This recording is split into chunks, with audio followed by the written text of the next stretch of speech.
Hi, I'm Jared Norton with Unified Fire Authority, here to talk today about proper use and disposal of fireworks. We have an assortment of different fireworks. We've got the large cakes or aerials, and we have the smaller aerials as well as fountains and the little noisemakers. For kids, we want to cover these little small items that generally are packaged more for them. We want to remember that even though they are look like toys, they are not toys. Make sure that even things like sparklers burn at 1200 plus degrees Fahrenheit. We're giving our kids a glowing hot wire.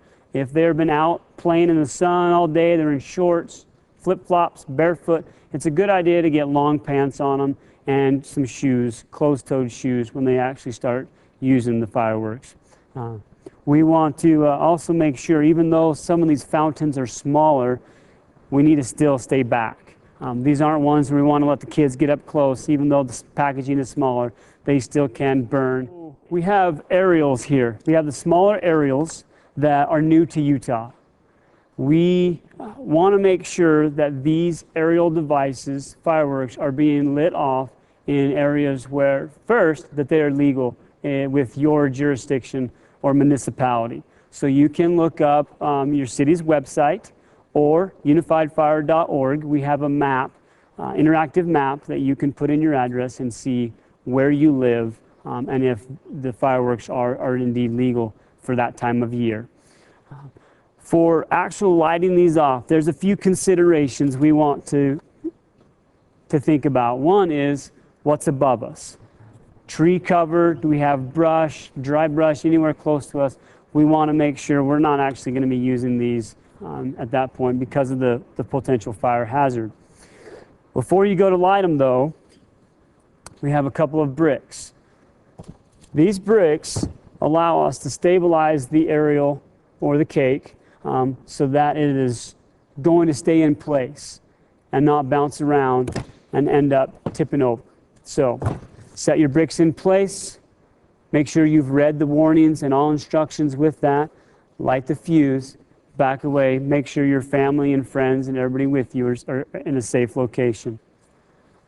Some of these cakes require you to take off the top wrapper. So make sure, again, read the instructions for the firework prior to setting it up and lighting it. We have larger cakes, or the larger aerials. Some of these can travel up to 150 feet in the air.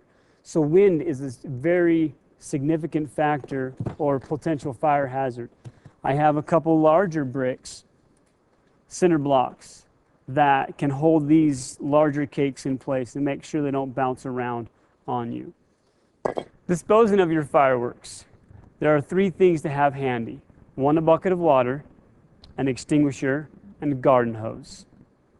The bucket of water can be used for your smaller aerials, sparklers, and other small fountains that'll fit inside the bucket. Make sure that the fireworks are completely submerged and soaked prior to disposing them in a garbage can. Two, the extinguisher is a great tool to have close by should a small fire start.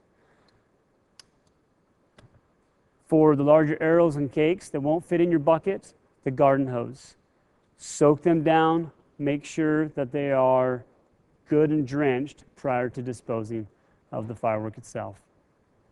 One thing to consider on the aerials is to count however many shots they are, that you get that many.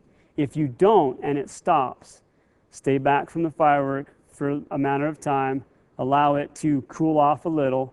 You never want to approach it thinking, oh, it's all done, but then ends up has a slow delay and fires with you in proximity. So count, but also give it some time before you approach to remove the firework or hose it down.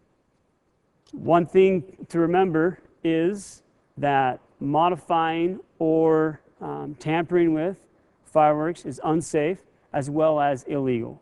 So always read the instructions on the side of the firework.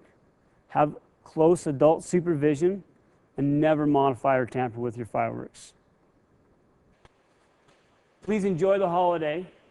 Remember that fireworks can be an enjoyable time for us. Use them safe and responsibly. If anything should happen, we are here.